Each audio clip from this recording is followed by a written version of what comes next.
Today, we celebrate the inquisitive minds that questions the norm of our times, challenge conventions, and boldly push boundaries to discover new possibilities.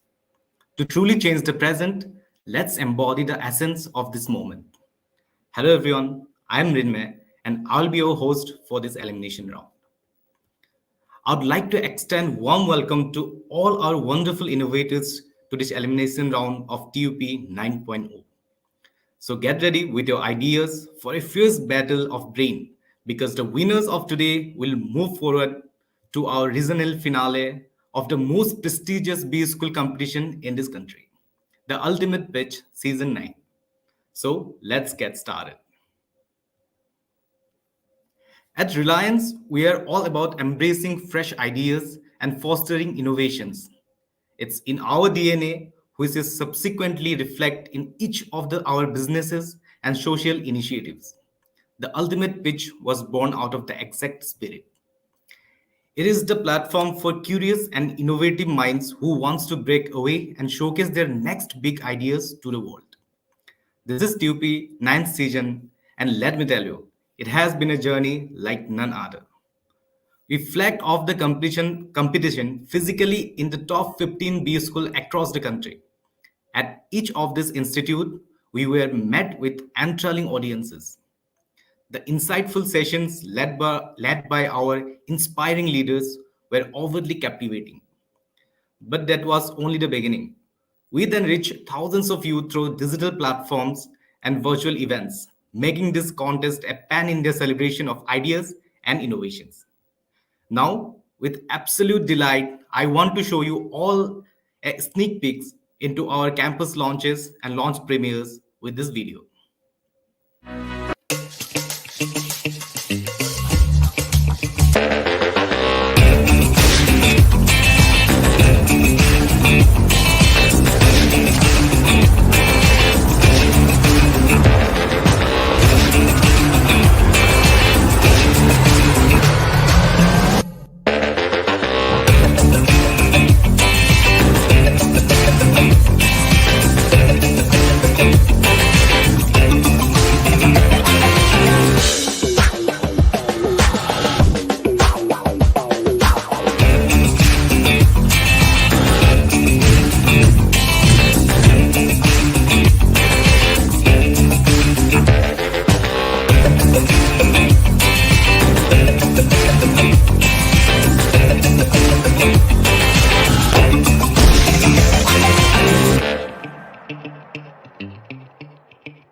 Wow, what a mesmerizing response TUP has had this year. We have over 19,000 registrations, more than 1,500 ideas submissions, and now we move into the elimination round. We thank you all for making it such a memorable launch. TUP Season 9 definitely kick off with a bang. Enthusiastic innovators from all over the country registered to battle for the grand prize. Each of the ideas submitted was unique, ambitious, and had a genuine intent for solving critical real world problems. Our evaluators worked round the clock to make sure that none of the submission went unnoticed, and they shortlisted those ideas that has an extra edge over the others. Those exceptional teams with remarkable ideas have qualified for the elimination round of the ultimate competitions.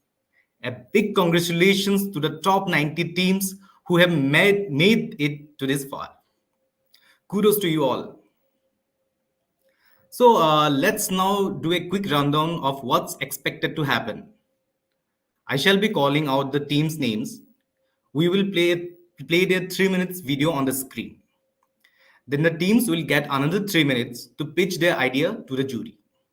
This will be followed by a quick 4 minutes Q&A. We request the teams to keep an eye on the timer. Also, post each team presentation, we will have a jury take a minute to score the team individually before we move on to the next team. So now, you will be judged on 5 parameters. Your ideas should be futuristic, practical, scalable, and it should challenge the convention wisdom and have a strong business case. Now for the victors. The national winners get a grand cash prize. We are also pleased to inform you that we offer other rewards too. So the elimination round winners and runners up received 50,000 and entire 25,000 respectively, along with T.U.P merchandise. And the national finalists get mentored by CXO, an entrepreneur of Reliance owned startups, and all our national finalists will be awarded a pre placement interview opportunity with Reliance. So gear up and give it your best. But wait, what's competition without a jury? So we have some of the top minds of Reliance with us today.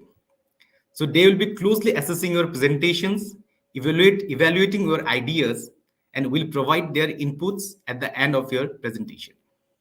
So let's meet the jury. It gives me immense pleasure to announce the jury of the elimination round. We have with us Mr. Rajesh Sharda, who is VP and Head of HR at Reliance Consumer Product Limited. And our next jury is Mr. Vivek Mehta, who heads the business for NetMeds. So let's get started.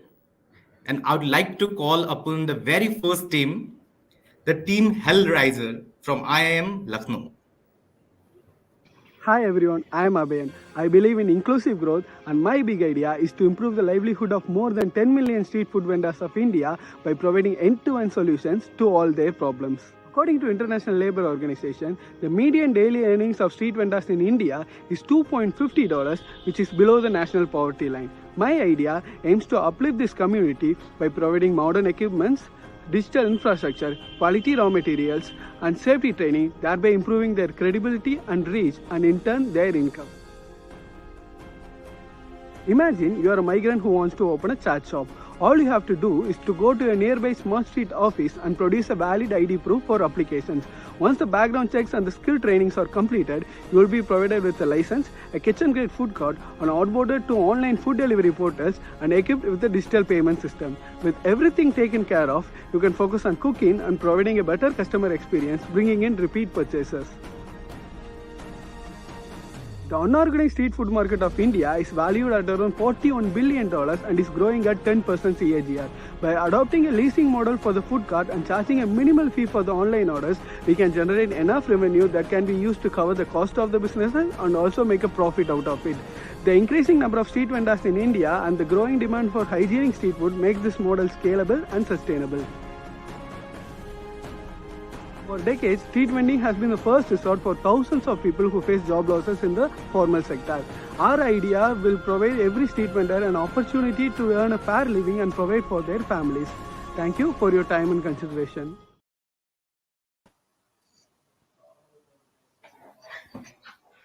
Good afternoon. Today we are very excited to talk about an incredible opportunity, a rapidly growing market, the street food market in India. This has a market size of $41 billion and is growing at an impressive CAGR of 10%. This growth, however, comes with challenges for over 10 million street food vendors. After talking with some of them directly, we identified certain challenges such as lack of licenses, proper equipment, and digital illiteracy. Consumers, in their part, are concerned about food safety and hygiene, affecting their trust in street food. The government's challenge, of course, lies in organizing this vast, unstructured sector and ensuring health standards. Here, our solution to this multifaceted problem involves proposing a leasing model for food carts, making it easier and more affordable for vendors. Additionally, we propose a minimal fee for online orders. This overall creates a win-win situation for all the parties involved. Now I'll invite my teammate to delve into more specific details of the model. Hello. At the core of our idea, we have five basic pillars which the business will rest on. The first one being the licensing pillar, which will basically creating awareness about the licensing process and streamlining it so that the street vendors don't have to face any harassment and bribery from local authorities. The training pillar aims at training the street vendors on six fronts, which includes culinary, food safety, health and hygiene, etc. And the third pillar, which is basically providing a state-of-the-art kitchen-grade food cart to the street vendors. The digital infrastructure pillar includes digital payments, online food delivery portals, and point-of-sale devices. And finally, the marketing pillar, which basically involves pricing support, menu curation, marketing, and other supports to vendors and customers as well. Like we already see in the video, someone who wants to onboard into our platform has to visit a smart street office with a valid ID, after which the background check and the verification and the skill trainings are completed. They will be provided with a license, a digital setup, and food court, and outboarded to the delivery and payment systems. After which they can focus on customer experience and take care of their business. From here, my friend Sadagopan will be explaining about the impact of our idea. Okay. Since my friend has poor internet connection, I'll be going on with the financial impact. The incremental cost that we will be incurring for each of the food cart would be 1,50,000, and the payback period that we are looking at a 5,000 rupees revenue per month per food cart is around 3 years, which is an impressive payback period for a street food vendor. And apart from the financial impact, there are other impacts which our idea helps us to achieve, which includes creating jobs for millions of people who face job losses in the formal sector, and reducing poverty because the street food is on some of the pillars of the urban poor economy.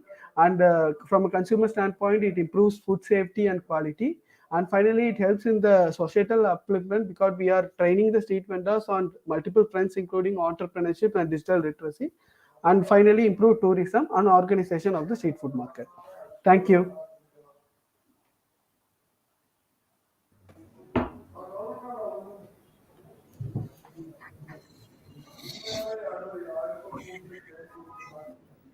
Vivek, you are there? Yes. All right. Hello. Can you guys hear me? Yes, sir, we can hear you. Okay. Yes. All right. Great presentation, guys. Just a couple of quick questions for you. As you're looking at this, street food vendors, it's a great idea to kind of help them come on board.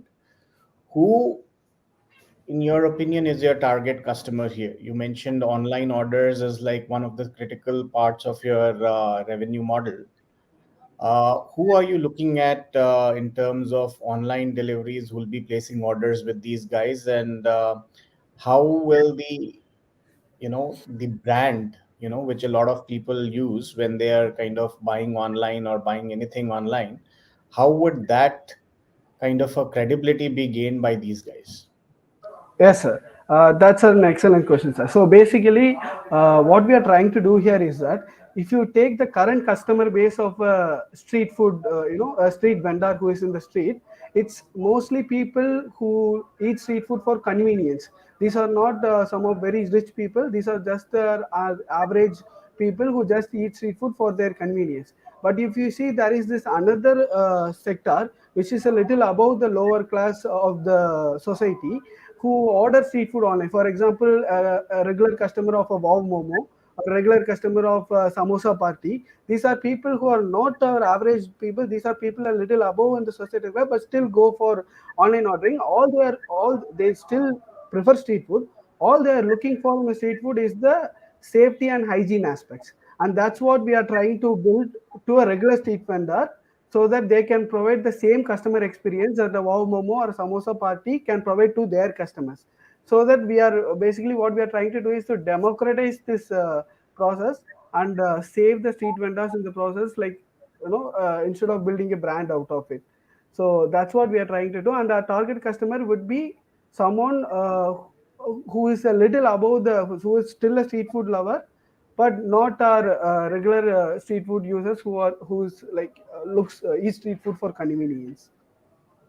Hmm. And have you, while you presented the revenue model and the variable cost, in terms of your overall fixed cost, like how will this whole thing translate into a P&L for you guys? Yes, sir. You So mentioned if you see period of 3 years. our business. Yeah, go ahead. Yes, sir. So basically, our business model actually requires high upfront capital, sir, because essentially what we are doing by providing the food carts to the vendors, we are taking the burden away from them and we are incurring that burden on ourselves. So the upfront capital for this is higher, but what we are trying to do here is that by like incurring the that initial burden on us, we relieve these vendors from incurring that burden and focus on customer experience. So financially, when I'm talking about it, there is a catch to it. For example, let's say we are starting this business based out of Delhi or something. In order to become financially viable, we have to onboard 7 to 8% of the street vendors in Delhi to match the fixed cost that we will be incurring in other like brick and mortar or human resources and stuff. So the catch here is that there should we should onboard 7 to 8% of the street vendors in that locality based on the size of the like, based on the number of street vendors, and upon which we can easily be profitable. So that's the catch here, sir. Got it. I have only one question. People generally go street food buying is more of an impulsive behavior. It's never a planned purchase, right? It Yes, comes sir. like a discretionary spend to a consumer. Yes, sir. From that standpoint, with Yes, sir. your model, the freshness which is expected when you taste the food at the street cart Yes, versus sir. ordering it, how Yes, sir. much of this model is sustainable as per you? So for me, it's sustainable because the entire model is inspired by the growth of Wow Momos and Samosa Parties and Samosa Things, all these street food brands, which actually grew to be a much larger brand. They are still street food. There are still people ordering it online and eating it, not just like impulsive purchases. But the reason why it's happening, which I am seeing, is that the consumer insight that we are deriving is that people still want to eat street food when they want to eat street food.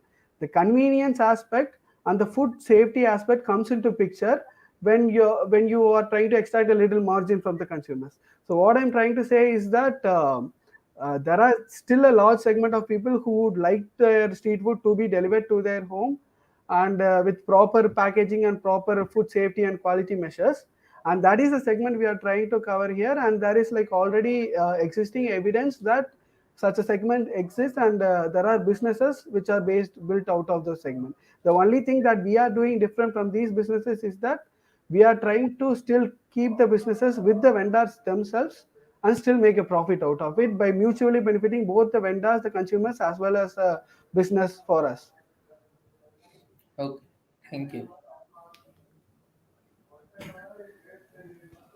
So thank you, Team Hellraiser. That was an extremely insightful presentation. So moving on, we are now ready for our next team. I would like to call upon Team SAAI Sai from IIM Nagpur. यार कुछ खाने का मन कर रहा है यार। यार हाँ भूख तो लग रही है बट ये रेडी टू ईट तो मेरा मन नहीं कर रहा खाने का। यार मम्मी क्या आपका कुछ खाने का मन कर रहा है? हाँ शाही पनीर बनाए क्या? चल बनाते हैं, मेरे को तो थोड़ा थोड़ा आता भी है। चल ठीक है, चलो अब कैसे स्टार्ट करें? भाई काम कर, तू फटाफट पनीर काट ले, तब तक मैं ग्रेवी की तैयारी करता हूँ। मेरे को तो टमाटर दे दिया। ठीक है, मैं टमाटर लाता हूँ। अब लेकिन टमाटर कितने चाहिए, 2 या 3? तीनों डाल देते हैं, क्या ही फर्क पड़ता है। अबे 3 टमाटर खट्टी हो जाएगी ग्रेवी। अबे शक्कर डाल के अपन बैलेंस कर लेंगे, चिंता मत कर, प्रोफेशनल हूं मैं। रुक जा मैं कह रहा एक बार मम्मी से पूछ लेता हूँ, फिर ठीक रहेगा।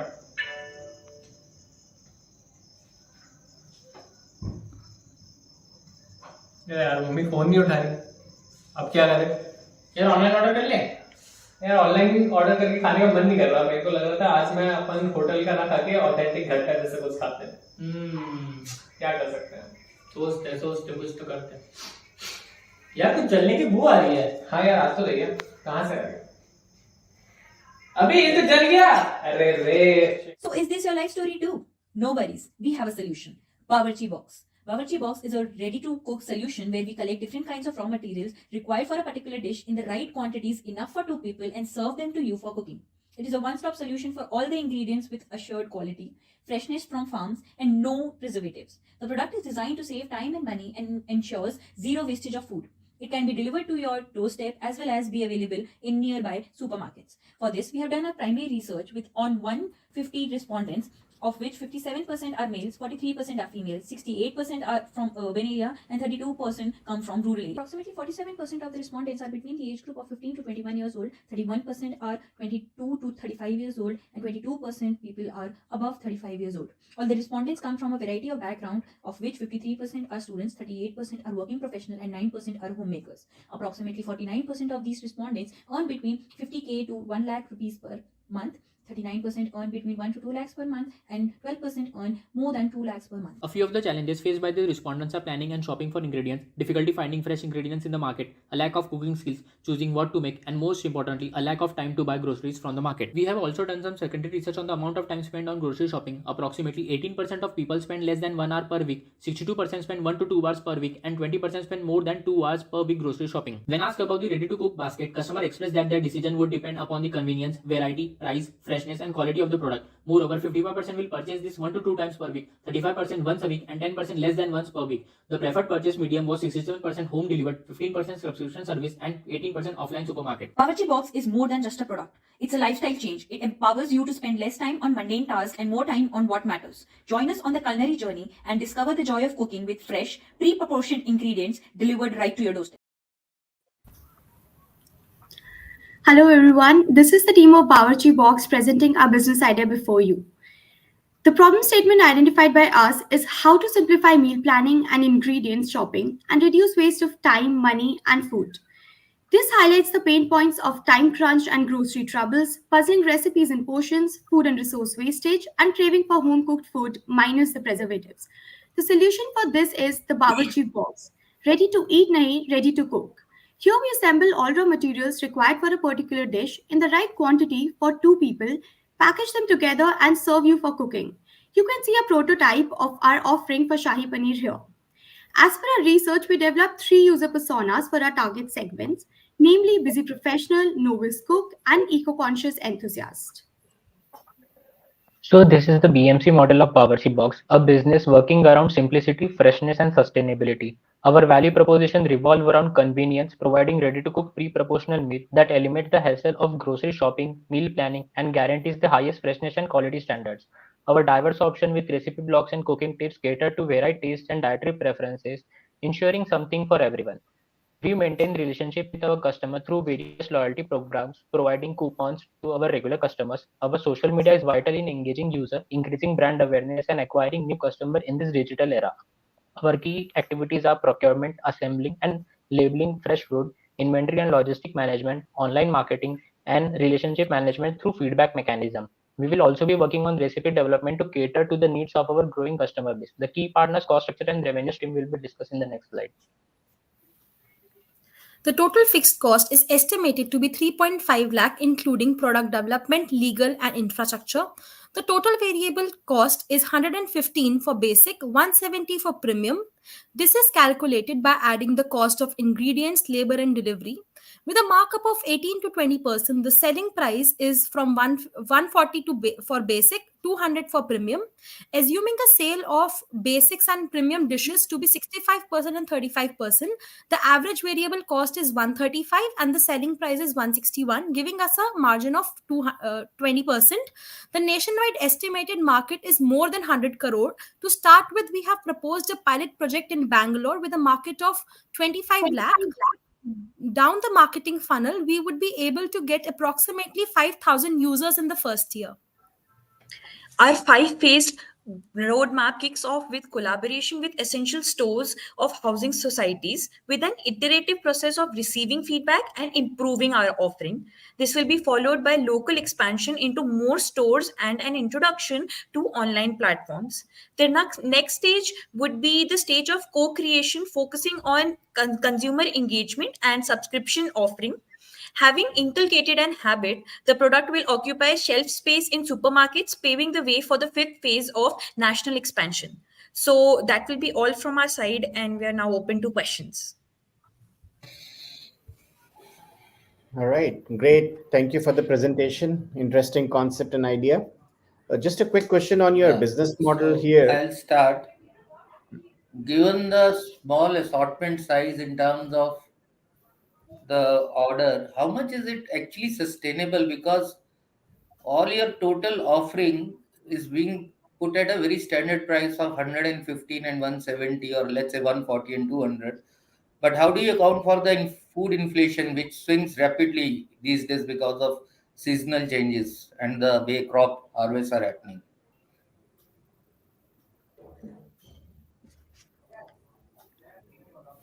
Hello?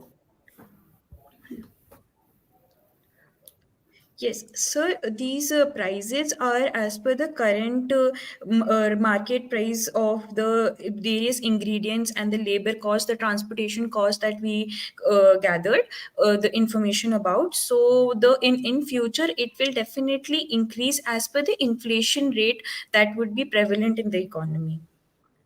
I And so, agree, but you have seen recently inflation of tomato or onion. Two basic ingredients in every Indian kitchen. The swing is as high as low as from rupees 20 kg to 200 kg in a span of 30 days. So how your model is actually sustainable? Will you change your prices every day? mm, no, sir. So our prices will not change every day. The problem that you're talking about is faced recently also by many supermarkets and many other like marketplaces at many other marketplaces, right? So what we believe is the quantity that will change. So the quantity will cover for that. Ups and downs. So if there is an up in the price for some time, for some other time, there will be a low in the price as well. So we believe that will be covered, and since it's a variable cost, it will be changing, and the prices will be changing periodically. We cannot change them like continuously. Adding to this, the quantity that we are providing, let's say if the tomato that we are adding to the box, the quantity is very less. If we are buying from a supermarket, it's 1 or 2 kgs, whereas in the box it will be just 2 or 3 tomatoes for recipes. For some recipes it might be just one tomato. So the change in cost, let's say even if the cost is increased from 20 rupees to 80 rupees, the fractional change will be too less. And as we are marking it up by 18%, we don't have to change it dramatically. We won't be changing it like very often, because even if it's increased from 20 to 80, the fractional cost will be very less, and we will be able to manage it within our margins. Okay. Yeah, Vivek. So, in this model that you have created, have you factored in the margin you'll have to give to the supermarket or the retailer and the delivery costs associated with this? And especially with this kind of a margin, there will be some wastage that you'll incur with live produce as well. Does your model incorporate all of those as well? So we have actually inculcated the transportation cost, and initially, because we are not incorporating supermarkets, so our initial plan is to work with society kirana stores or offline stores. So what we will do is we will try to incorporate them into our system, and then we will move towards supermarkets. So we have incorporated a labor cost in this for each box, the packaging, and for waste management. What we have thought is that certain items which are perishable, they can be replaced. Let's say the other dry ingredients can be reused, and the items which we are actually replacing can be like donated to below poverty line people. Okay. Thank All you. right. Thank you. Thank you, sir. Have a good Thank day. you, Thank sir. you. Thank you. Great Have a talk, great guys. day. Thank you. So thank you, Team Sai, for the wonderful presentations. So now let's allow our jury to take a minute to complete scoring this team while they make their assessments. Let us have some fun. We'll have an interesting trivia questions about Reliance, and all you need to do is guess it right. So the first person to correctly guess the answer will get the amazing TUP merchandise. Are you guys ready? Here we go.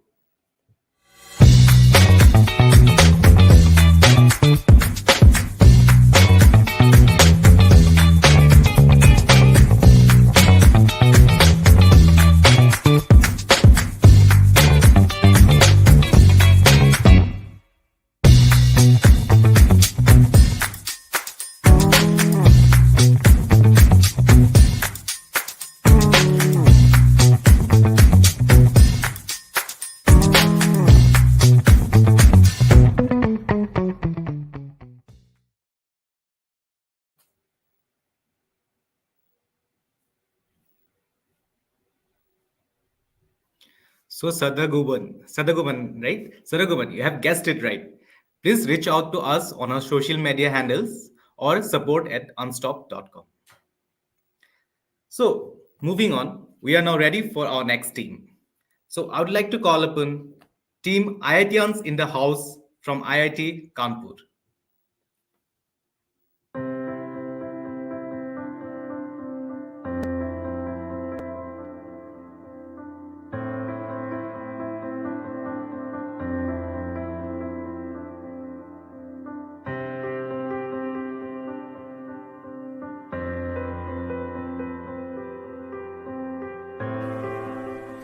Namaste, fellow travelers. Today I'm going to delve into a matter that affects the core of our travel experiences in India. As shown in the snippets earlier, the travelers often encounter significant challenges with the existing guide industry, and what you have seen is just the tip of the iceberg. These snippets depicting the issues faced by visitors are just from a handful of tourist attractions, and just to acknowledge there are many grievances which remain unreported and are lurking beneath the surface of travel experiences. Non-transparency in pricing, misleading information, unexpected cost, shortened tours, scams, and guides lacking proper knowledge. These aren't isolated incidents. They are pervasive challenges that have become an unfortunate part of our exploration journeys. Now, envision a solution that not only addresses this concern head on, but also transforms the way we experience travel. That solution is Sathi, your reliable travel companion. Why Sati, you ask? Well, in the Mahabharata, Lord Krishna serves as Arjuna's Sati, guiding him with utmost transparency, knowledge, and trust. That's the experience we aim to provide with our Sati, and that is what explains our logo. As we embark on this journey to redefine your travel experience, let me share some key features that set Sati apart from the traditional guide services. Just like how Ola and Uber transformed the cab industry, we are looking forward to transform the tourist guide industry and address all of your issues, be it non-transparency in pricing, be it getting scammed or receiving wrong information.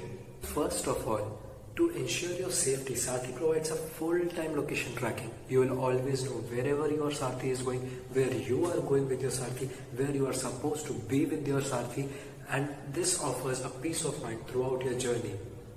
Now let's talk about pricing issues. No more surprises or hidden cost. We believe in complete transparency. The tour packages will be communicated beforehand and our customer care will be there to explain every detail, ensuring a seamless experience. And to eliminate the risk of wrong person turning up as your guide, we are introducing an OTP-based tracking system. Your tour will only begin when you have met your Sati and has verified their identity. So join on this transformative journey with us where each solution is designed for the peace of your mind. Sathi is not just a name, it's a promise to guide you with transparency, knowledge and trust. Because when you have Sati by your side, you are not just a tourist, you are an explorer on a journey of a lifetime.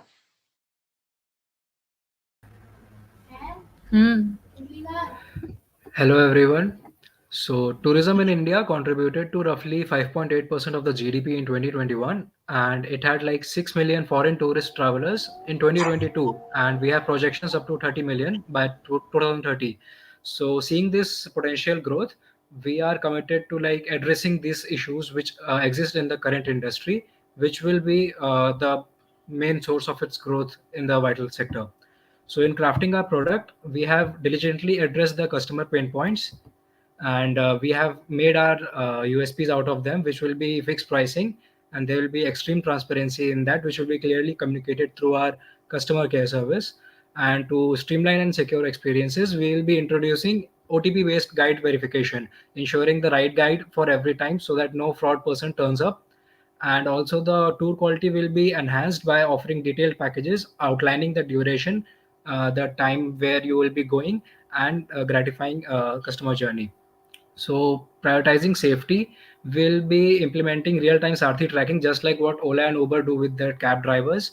And to fortify our customer-centric approach, we'll be establishing a 24/7 customer care support, which will be an instant resolution for any concerns, uh, which will again be our like main standout for our USP.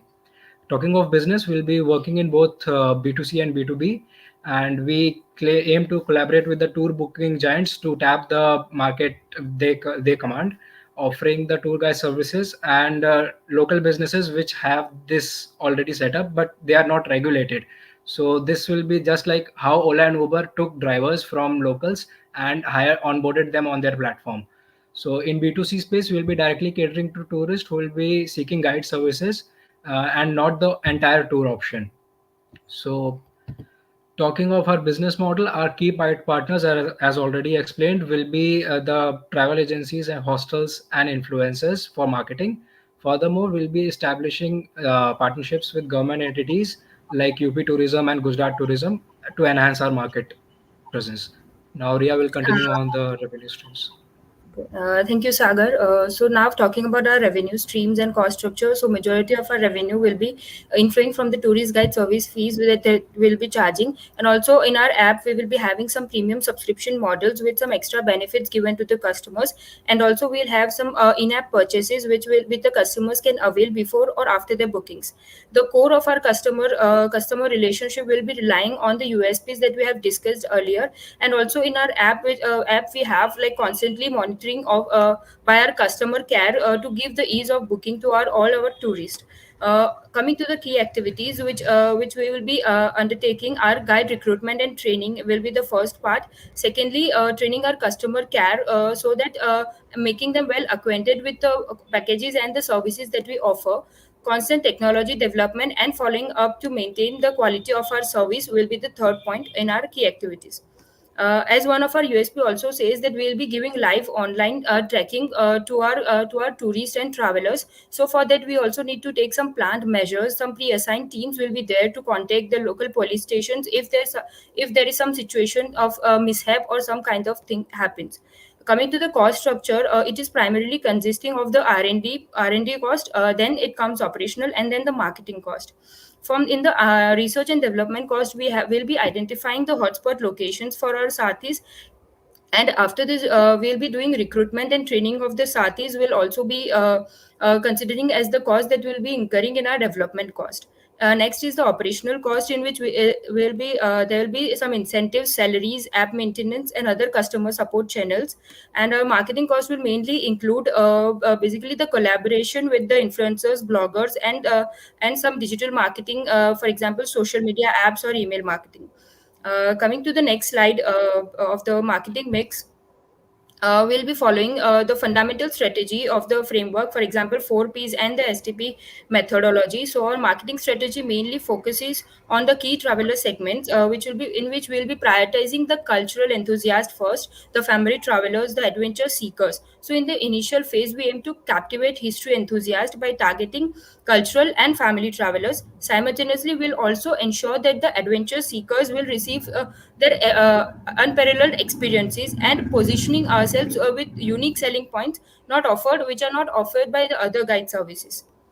uh, And just like what Zomato did with a robust blog section, we'll be also doing the same with our travel blogging, and we'll be engaging with the tourists, and we'll offer their services along with the blogs and all.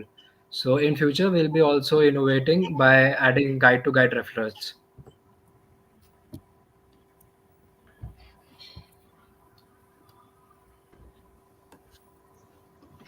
Okay, great. What I did What is see the in USP of your model? I couldn't understand. Frankly, means I'm also a avid traveler and all, but I don't use guides and all that. Now, is it a USP for overseas travelers, or is it what is the USP? I couldn't understand the USP of your model. The majority focus will be on the foreign travelers because they get many fraud cases. We get to hear many fraud cases regarding tourists and even local people who go to some cultural place, like they want to understand history, and you must have faced like the guide might cut short the tour, like he might not tell you the full information, or might, if the guide duration should be of 1 hour, he'll cut short in half an hour also. So that all will be explaining throughout, like in a package insights it will be already predefined, just like in urban company they predefined the session is will be of 45 minutes, this all will offer. So same way we'll be doing this. Hmm. Also sometimes these guides have like their types with some of the shops or something that from there which they will be earning commissions. So they will be like diverting the tourists to those places which even tourists are not very well interested in, but due to their own self thing they will like take you there, so which is not a very good experience for the tourists and for the travelers. All right, great. What I didn't see was a revenue model. If I understood you right, you're going to take a commission of each and every booking that you do for this. Is it? Yes, And have you correct. prepared like what kind of a fixed cost, variable cost, and revenue you will be able to kind of get from this? We have not finalized the revenue, but we have been like because the tourism is different. Like it every place, like the guide services are different. Some places might require 1 hour of guide services. One place might require 2 or 3 hours of guide service. So that will vary from place to place. Just as in the case of Ola and Uber cabs, if the distance is like 10 kilometers, there is a certain cost. If the distance goes on increasing, the commission is based on the like tourist duration and all. That's all. So basically, it will be divided into two part, whether what amount of distance they'll be covering, or the second is what are the timing that the traveler is choosing. For example, 30 minutes, 1 hour, or the distance like 10 kilometers, or the places that they will be covering. So it will be basically these two are the major portions that will be targeting while fixing our costs. Got it. Okay. Thank All you. right, great. Thank you. Thank you so Thank much. you. So thank you, team IITians in the house. That was an extremely insightful presentations. Moving on, we are now ready for our next team. I would like to call upon PZP 39328 from IIM Lucknow. Hey Sakib, how was your lunch today in office? I did not like it. How about you? Even I did not like it. Ever since I've come back to office after COVID, I'm not liking the food by this new caterer. Yeah, do you know what happened to the last one? I don't know. Are you aware? Yes, so I read that the caterer that we had, who had excellent service, had great food, actually went bust during the lockdown. What happened was there was a severe crash crunch that they faced, and they had to shut down and close their operations. Oh my god. I wish I could do something for such great businessmen. And I could never imagine him going out of business. Is there something which I could have done as an investor, to help such businesses around us and help them make big? Yeah, you are really on to something. I think we, with having a sizable risk appetite, should be looking into helping people around us and the businesses around us. There are immense opportunities and options that we have. So we could invest and give them the small fillip that they could use and actually build their businesses back. I wonder there exists a platform to address this issue. Enter our VC, a crowdfunding platform connecting individuals directly with Indian MSMEs and other small businesses seeking capital. For MSMEs and merchants, it means simple digital access to funding from a huge pool of previously hard to reach sources, plus tailored advisory services on growth planning, formalization, or accessing government schemes. And for investor citizens, a chance to finally finance local economic engines in their own towns with verified details right on their phone on business financials, operations, leadership merits, and more. User-friendly investor education is also included. Let me tell you about just a few features on this platform. Users can browse business profiles by industry, location, leadership, social responsibility, and other filters. Then view key merits like credit scores, projected growth rates, and use cases. Discussion forums and risk assessments allow engaged dialogue. The platform recommends promising deals matching personal investor priorities like portfolio diversification, environmental benefits, or why not get involved in disruptive technologies. Everything to invest in enterprises that reflect your values while also targeting health returns.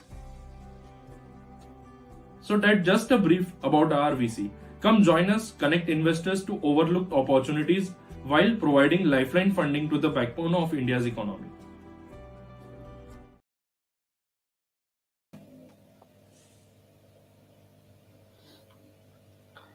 So, yeah, hello, good evening, everyone. So, the problem which we are trying to address today is related to MSMEs. India is a nation of small businesses and home to over 64 million MSMEs. MSMEs forms about 30% of India's GDP, and uh, out of these 30, out of these total MSMEs, about 16% gets the formal funding, and rest 84% has to turn to informal means, which results in higher interest rate. RVC is a comprehensive platform which allows investors to explore a new medium of earning returns on their capital and also provide MSMEs to get access to the capital. Our VC's goal is to support MSMEs, who are the backbone of India's growth, and also provide new avenue to investors and become the part of India's growth story. So the current situation is that we don't have any such platform which supports them, and there is a significant funding gap which we see. Who all are our customers? Our customers are common people like me and you, VCs, high net worth incomes, individuals, and MSMEs, especially from tier 2, 3 cities. Where we are so far? Currently, we are on the business strategy phase, and we have done our primary and secondary research. Next. So the what we offer, so the as we have discussed, the product addresses both side of the issue, from the MSME side and the investor side. From the MSME side, what they get is they get the access to capital, they get the access to marketing service, and we as a platform do provide advisory service like general formalization and general business rules that they can follow and improve their businesses. What is for the investors? They get a sense of reliability, and they get a chance to invest in diverse companies or diverse in fields. And it offers a chance of a scope of personalization. Every individual can decide where they want to invest, and actually choose fields where they want to contribute in. What is our USP?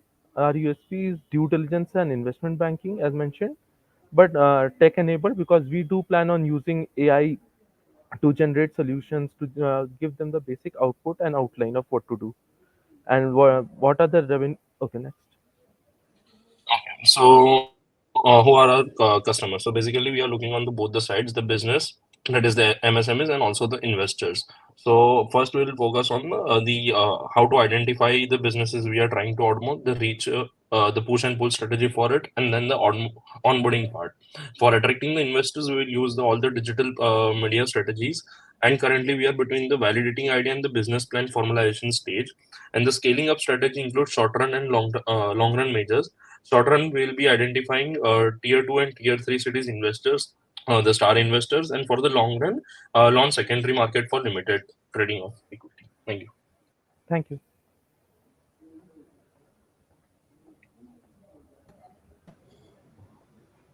All right, great, great presentation, guys.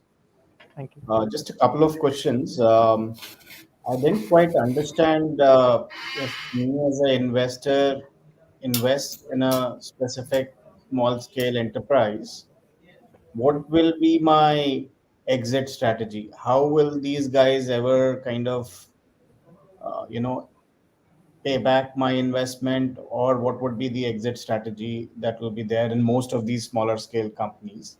And second question, how will you ensure the governance within these smaller scale companies is, you know, up to the mark, where I don't feel that my funds are not being misutilized in any way? So to answer the first question, what would be the exit strategy?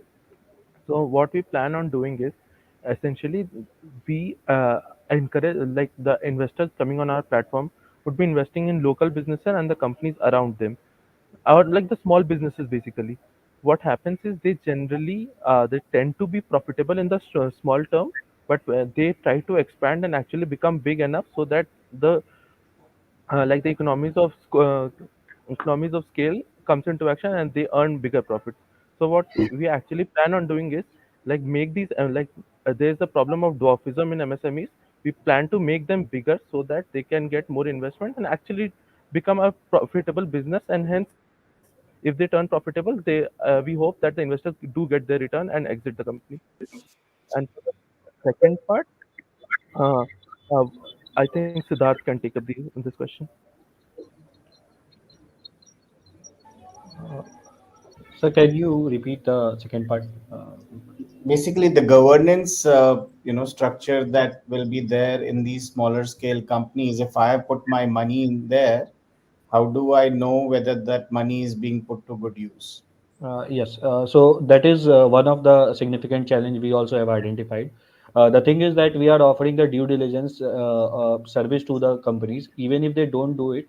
we will be very transparent with the investor that they haven't completed any due diligence, whether with us or with some other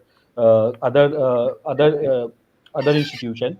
So that will also cover the aspect of what is the management structure, what is happening inside the company, how is the previous credit history, whether they have paid it on time or not, and whether there is any legal issues that is related to that company or not. So these things will be very transparent, and that is how we will be being transparent with the investor. We will be banking on the conscious decision of the investor that whether they want to go ahead with that company or not. But the main goal is to make the funds available. That is not the current that is the current issue which we have. But why somebody would invest if your main goal of your portal is to make funds available? But if I as an investor don't see a substantial return on the funds which I've invested, then your model basis of your model itself is quite I think flawed, because fundamentally it has to serve both sides. Uh, so yeah, I'll take it. So yes, sir, I completely agree with you that it basically it has to serve on the both side. So in even in the company structure, we have different kind of company. Like standard business lending rate is 12%. So any company when any company wants to raise a debt, right, we can do it using the pool based system where they can open a pool and they can what is their demand, and also the investor can put it that 12% interest. For example, the similar thing is being like kind of similar thing is being done by organization like Bharat Pay and all, where they don't have any kind of transparency available with the investor. We are giving the opportunity to the investor that they can see, okay, what is happening and where their money is going and how they can recover it. That 12% return which we will be getting from the company, that will be shared uh, with the investor who are doing it. So that is one step part. The second part is that suppose any company become big, so obviously you will be a part of that company shareholding structure, and you can capitalize on that also. Sir, our main goal in the end will be just like a startup to get the companies to do an IPO so that the investors which have done the investment get a higher return on their investment. Sure. Okay. Thank you. Yeah. Thank you, sir. All right. Thank Have you, a nice guys. So thank you, teams, for the great presentations. So let us play our trivia quiz again. So the rules remains the same. The first person to answer correctly will get our amazing T.U.P merchandise. So here you go.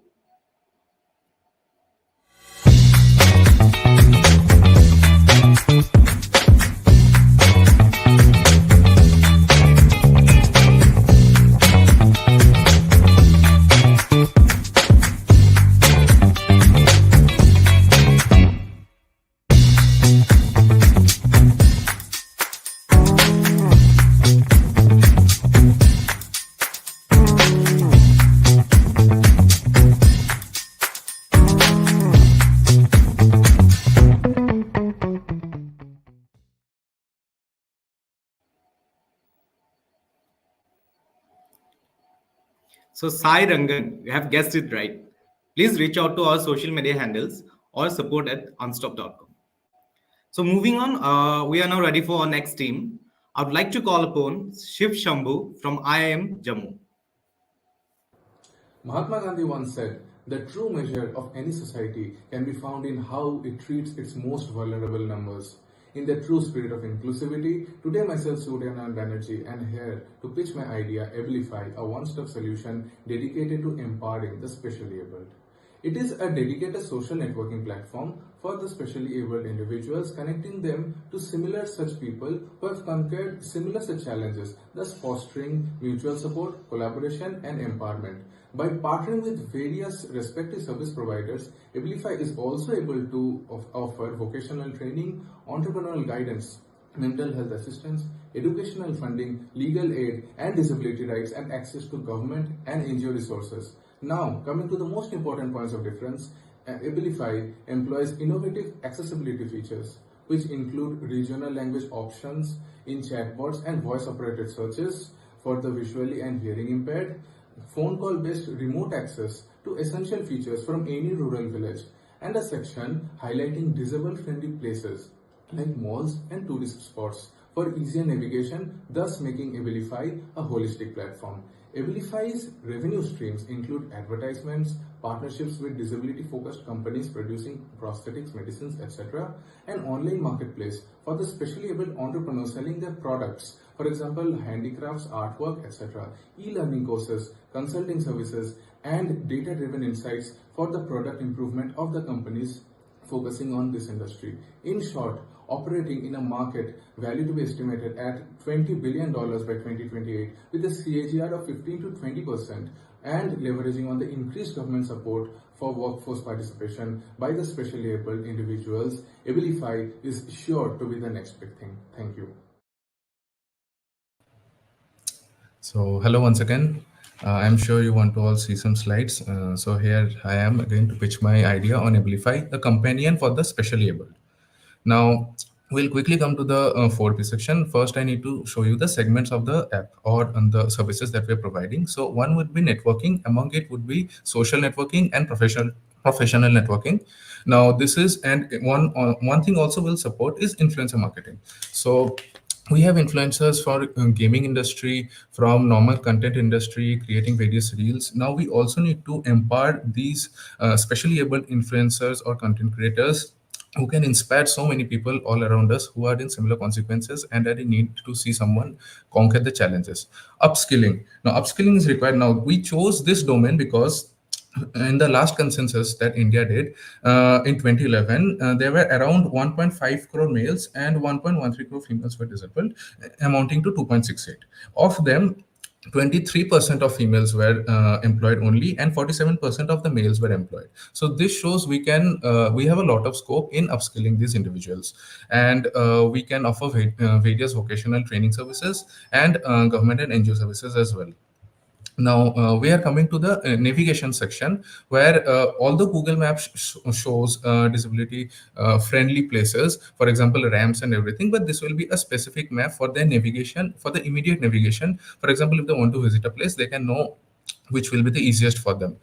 A marketplace where various pharma companies, disability assisted corporations who are there in the industry manufacturing various gadgets, they can post their products, get market insights, and also the customers will have a single place to know it from. Finally, a know your rights segment, which has legal pocketed immediately. For example, they are often discriminated against in various workplaces, and they can know their rights and counter them back. Now, there will also be AI support for counseling and educational training among the special features. Finally, we have our go-to-market research, where the target audience would be rural mainly, and then the urban, because 67% of the specially able people live in the urban areas. And then our partnerships would be various organizations within this industry. Will pilot launch it in a few places, and will do customer advocacy and then community building. Finally, the revenue streams would not be of our main users, of course. It would be from the advertisement of the various products, the marketplaces, the e-learning courses, and the data-driven insights that we can provide to the companies who are manufacturing their products for this very target base, and then they can get the insights and cater to them accordingly. Regarding competitors, Mera Mitra and Atypical Advantage serve as a networking site, a posting site for products, and a networking product solutions, and a job site for them separately but not together. Maps is not provided by anyone other than Abilify. Grapes Club is trying to do it, and but they are yet to incorporate. Finally, our total addressable market includes 31,000 crore. SAM would be of 19,000 crore, and target market would be of 12,000 crore, including the equipment manufacturing, assisted learning, and pharma companies. Thank you.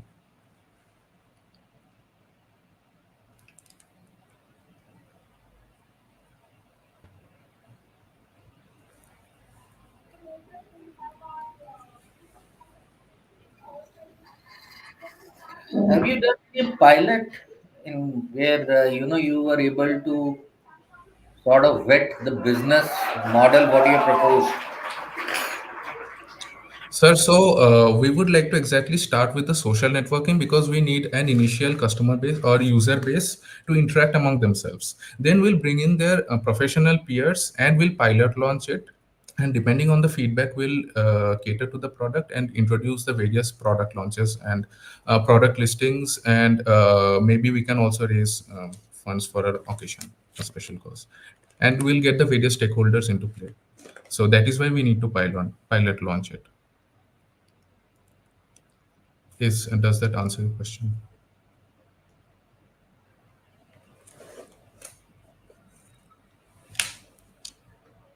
So, you mentioned a few competitors of yours. Do you have any sense of what scale they're at? And if they have not been able to scale up, what's the key choke point, and what is it that you will be solving, which will get you the subscriptions on this that the other guys have not been able to do? What, in terms of a consumer, a specially abled person, Right, what sir. Right, sir. the Sir, challenge or sir.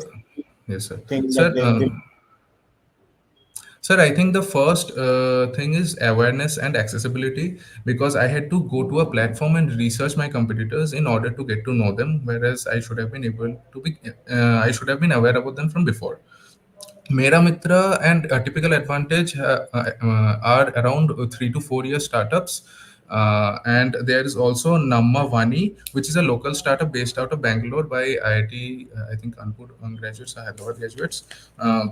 They allow call and audio based networking. A typical advantage provides upskilling. Mera Mitra provides connections and products, but they do not provide everything. So Abilify is able to provide end-to-end care of the user. For example, for a user from around 15-year-old range, they'll come for the social networking platform, then they'll discover the various other decks, and then they'll be more aware about the various things that are going on, which he can relate to, and he can go explore the various other segments of the app. And we are also providing via call, because mainly we're targeting the rural segments initially. So although internet mobile penetration is quite high over there, but I think we need to be able to provide a call based option as well, where they can get whatever information they require based on a message or a missed call. So these are the various choke points, sir, and the improvements that I'm working upon. For example, the Google Maps or the navigation portion, I think it is extremely crucial, but we always have to depend on the Google Maps. Google Maps show a lot of things which may cause a distraction to them. They only need specific information for them. So, in order to make it a one-stop platform. Okay, thank you. Thank you, sir. So thank you, team Shiv Shambhu. That was an extremely insightful presentations. Moving on, we are now ready for our next team. I would like to call upon Team High Flyers from MDI Gurgaon.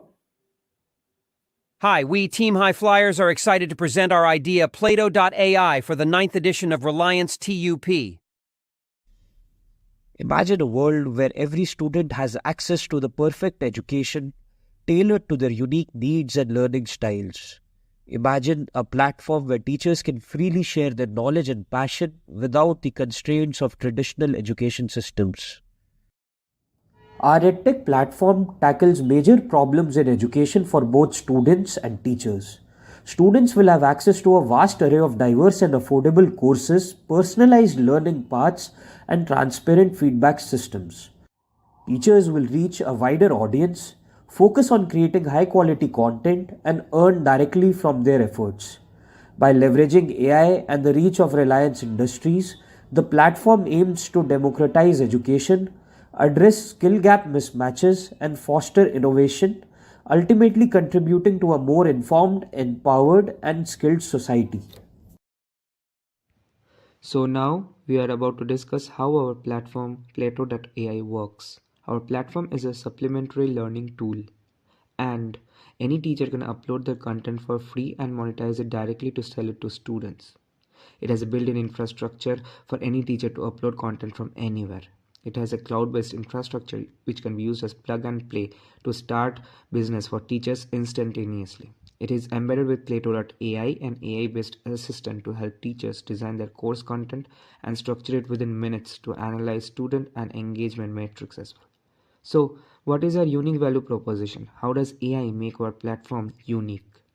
It has personalized learning paths so that teachers don't have to customize questions. It automatically adjusts the difficulty according to the student's progress. It is also embedded with student analytics, and it can create dynamic quizzes and analyze student performance accordingly on its own, with the matrix like active questions, doubts resolved, and all. It is also embedded with the Guardian portal.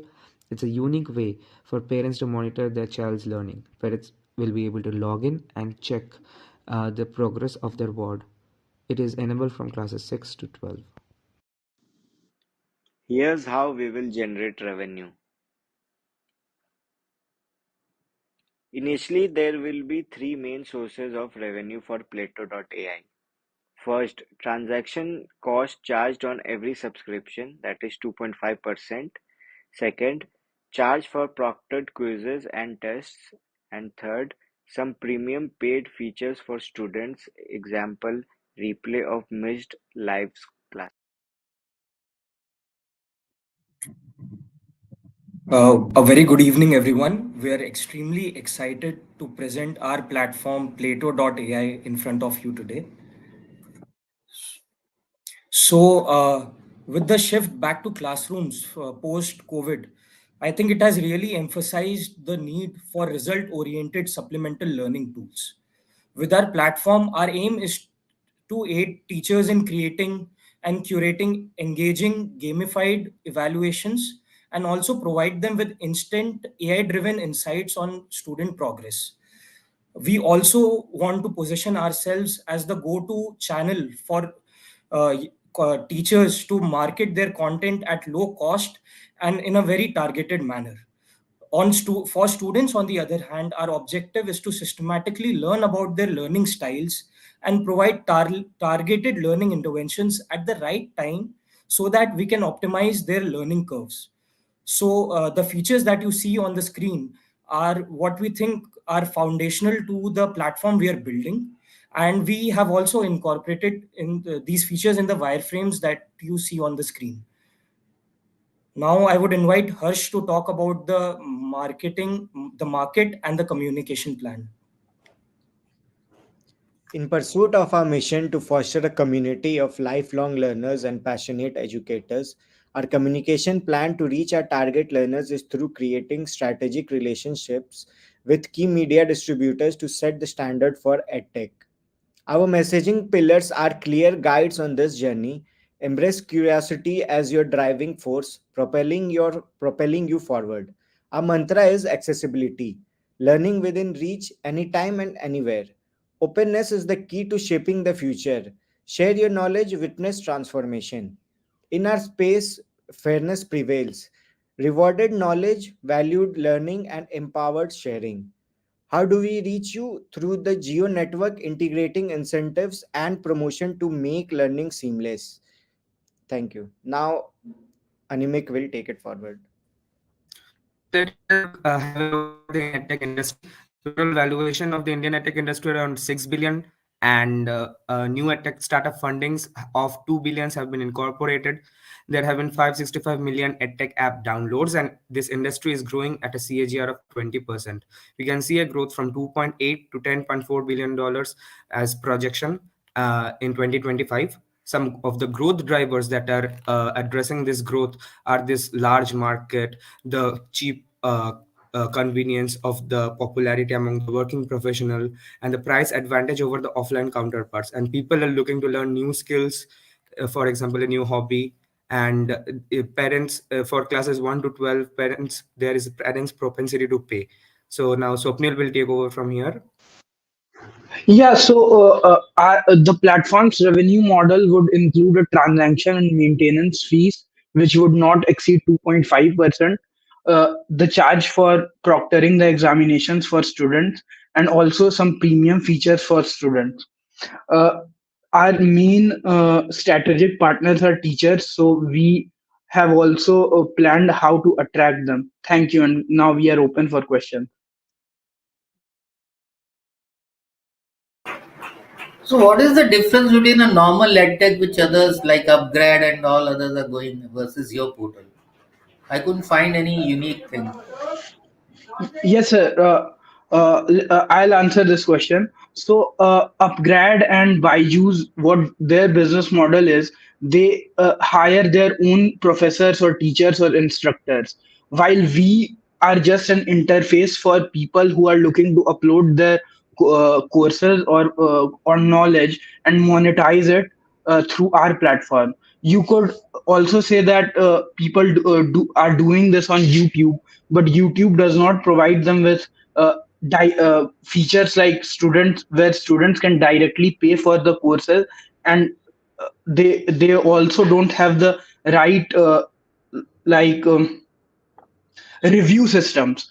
Our platform will include right reviewing system, which will have matrix, and it will through AI it will automatically uh, suggest the students that which courses they should take, or after completing this course which course they would be interested in.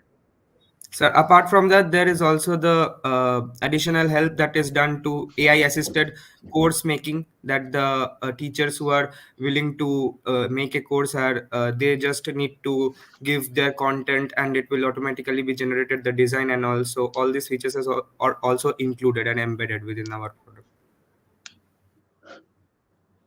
No, I didn't quite understand your model. You're saying the teachers will upload the videos. Is there somebody who kind of structures it into a program or a course? Or you gonna like who's gonna be the intermediary to make sure it's a coherent program for the consumer for the student? Yes, sir. So through the review system, that this problem can be mitigated, because since if a student does not like the course, or is unsure about the accuracy of the instruction, they can rate the instructor low on those scales. So it will incentivize the teachers to self correct and teach the right things to students. And for a student who has to make a choice between the existing players versus what you have, you're saying your main proposition is this platform will be cheaper and more accessible to them. Me as a student, why would I pick you over, everything else which is out there, whether it is unstructured like YouTube or a Byju's or a Upgrad? Sure, sir. Sir, initially, what we plan is there are many teachers who have uploaded their entire courses on YouTube, and students go there and watch those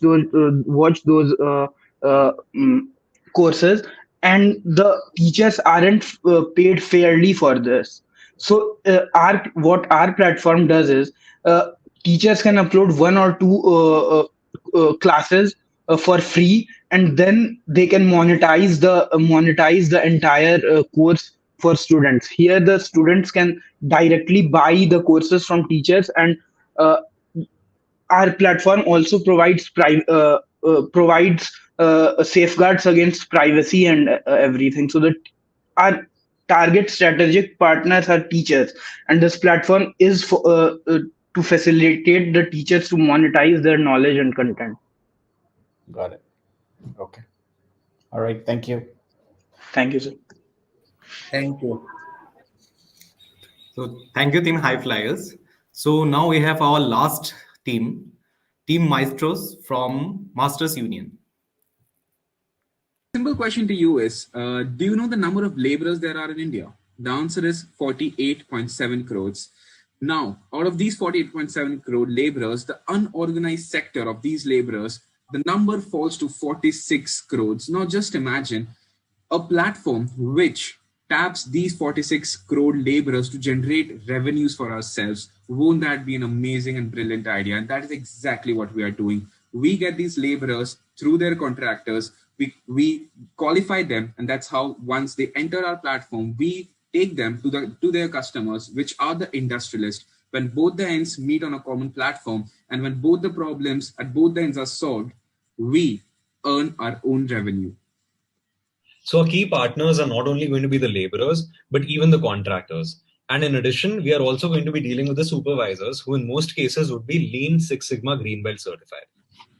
In case of large-scale projects, there are several contractors, and it is essential for the society to make sure that there is as little waste as possible.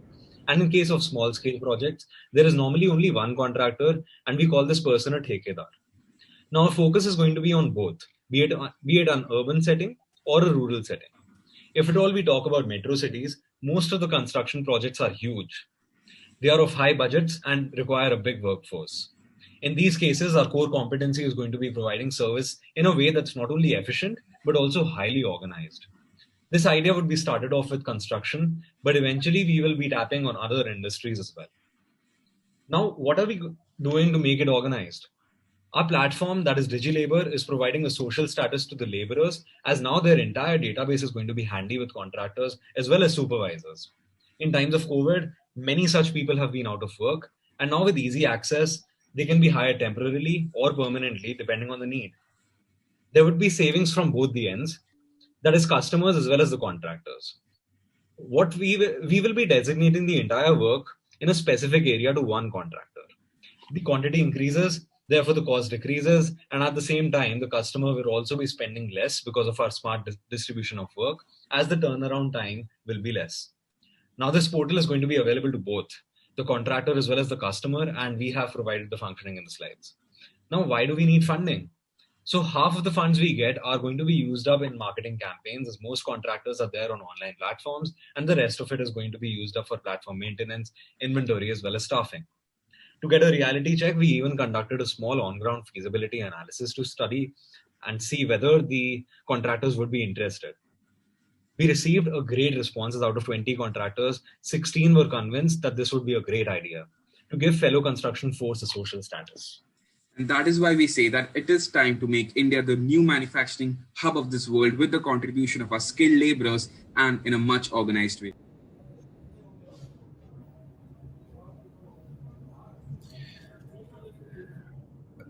Can we start? Yes, you can start. Okay, thanks for the heads up. Hey judges and hey everyone present in this meeting. As you all know that our idea is to build something for India. We were actually sick of looking at countries who have very poor demographic dividend like Myanmar, Vietnam, overpowering India when it comes to manufacturing contracts. So the reason is that we're not able to use the demographic dividend wisely. Moreover, 2 years back when this idea sort of struck in our head, we were college students and we used to often go back from college to and fro, and we used to see a bunch of laborers sitting on the roads in the morning and till the afternoon looking for somebody who will come and hire them or will take them for work. And that is the reason we have come up with this solution, and it's a very big untapped market of blue collar workers which none of the big firms are planning to tap.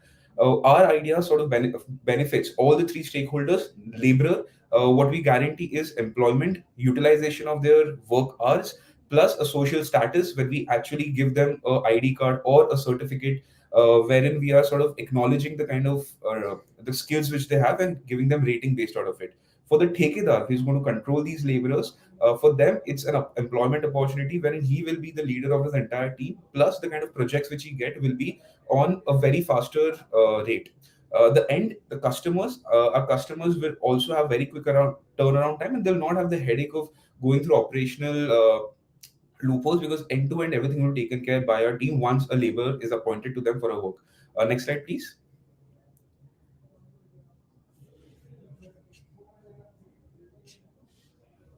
Okay. The business model specifically includes our key partners who are certified supervisors, contractors, laborers. Our value proposition is using a Lean Six Sigma certification, which means our end goal is to ensure that the operational efficiency of all the processes is almost 99%. Our channels will be to urban and suburban, B2B, B2C, and we have also made a detailed wireframe of the takeover and of the customer. So our goal is to ensure that we are organizing this entire sector and giving the best output possible. Over to you, Shashwat, for the financials. Next slide, please. So essentially, this market is very big. And if we talk about India, there are 44 crore unorganized laborers in India. And if we talk about the semi-skilled unorganized labor market within that, because we need some people who have a bit of education and who could be onboarded onto the platform via the thekedars, that's still 17.6 crore. And if we tap 75% of it, which is the willingness to relocate and work, and those who want to work via our platform, that could be 13.2. And out of that, if we assume that even 40% of it, if the percentage of laborers who want to work and who want new are looking for new work, that 5.3 crore, what we plan to do is we want to segregate them over B2B and B2C contracts. 1.6 crore of laborers could be working for B2C contracts, while a 3.7 crore, big number of 3.7 crore, could be working for the B2B. And if we talk about the revenue generation, this is a sustainable business model. It will be profitable from year one itself, and the growth rate will be very high. The ARPU will be very high, and we will be taking a commission based on every transaction that will happen via the platform. This is something very close to our hearts because I come from a tier 2 city in Patna, and I've seen the plight of the laborers during COVID and people going outside the country to Middle East and to countries wherein they have the opportunities. We want to make India the sustainable powerhouse, and our dreams of making India a sustainable powerhouse could only be done when India's blue collar sector is uplifted. Thank you so much. Looking Thank you. forward to the questions and hearing from you guys.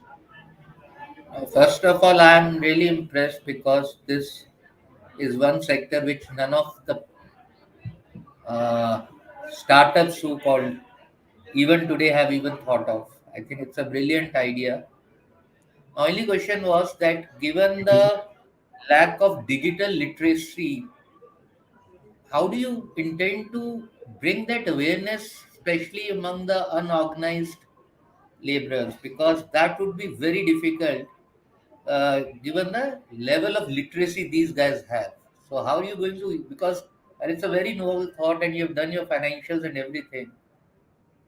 But I think one of the biggest roadblock which I foresee is the revolution in terms of making them aware of what it is. Sure, so I'll take this question. So we completely understand where you're coming from, and we have interacted with a few laborers and the ठेकेदार also.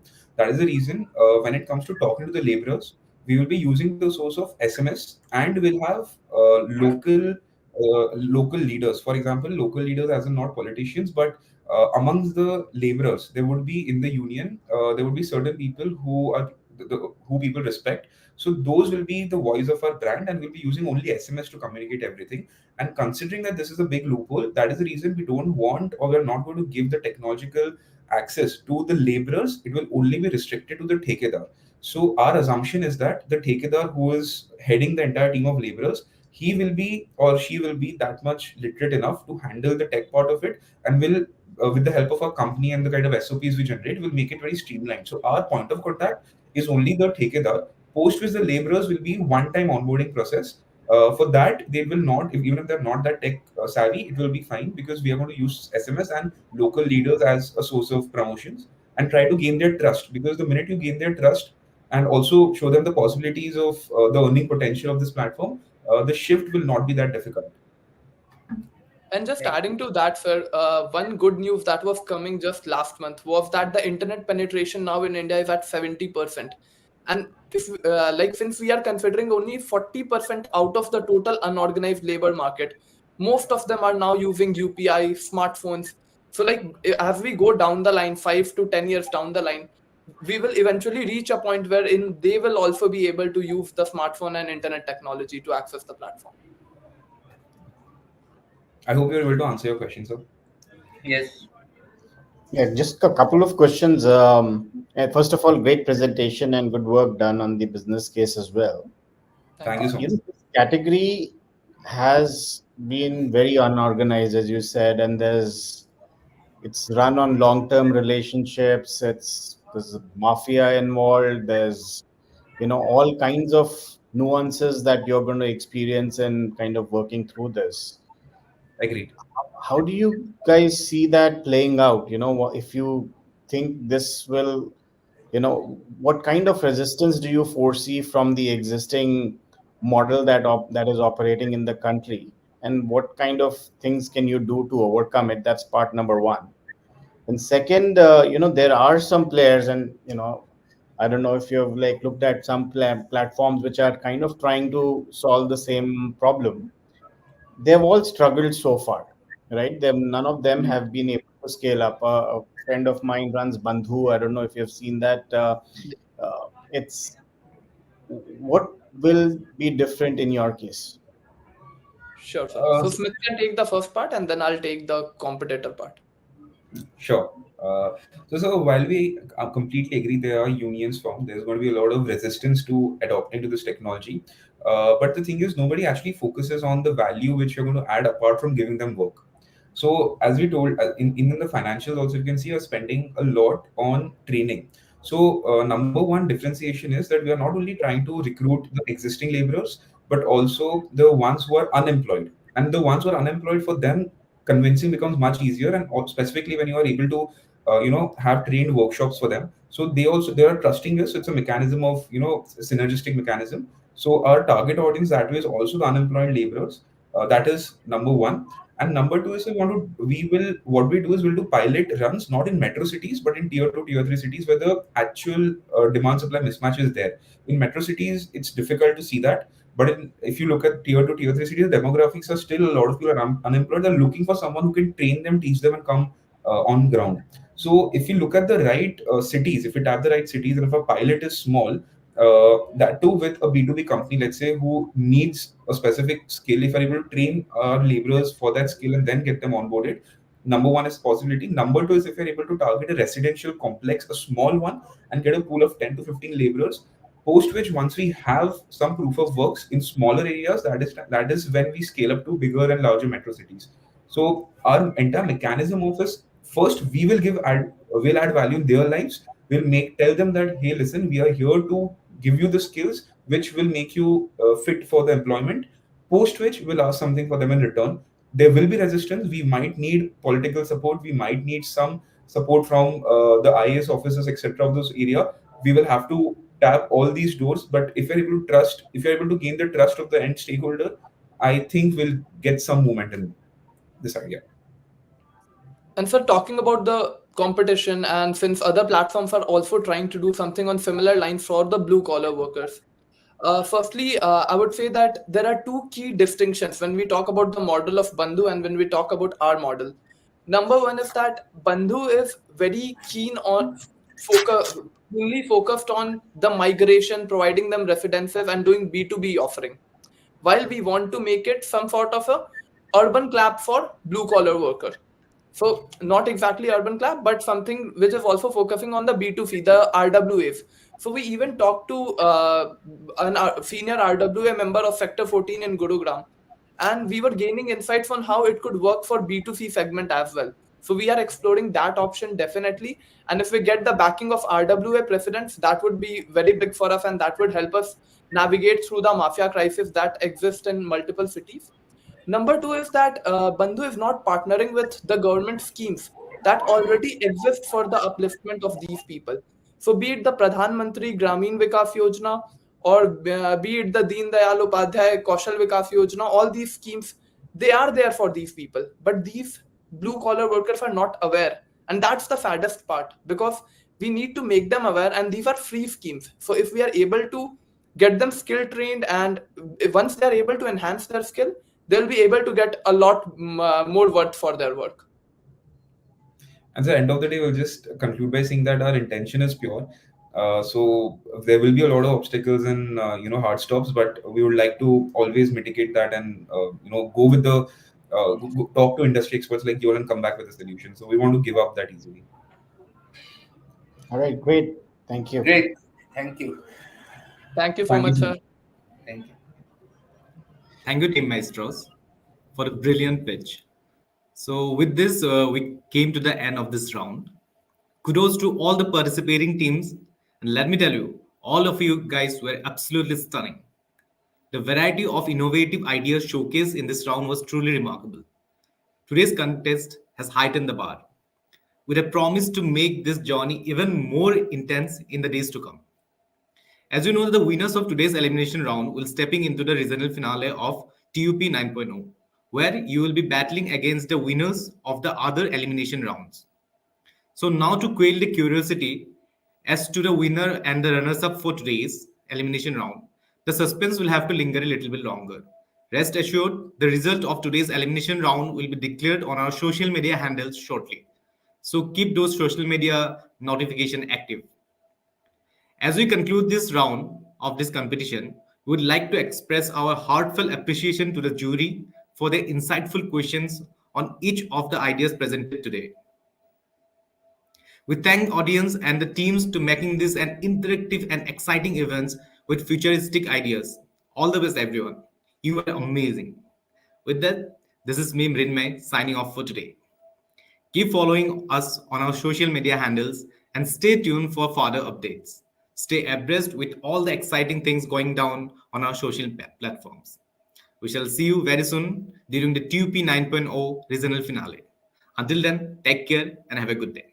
Thank you.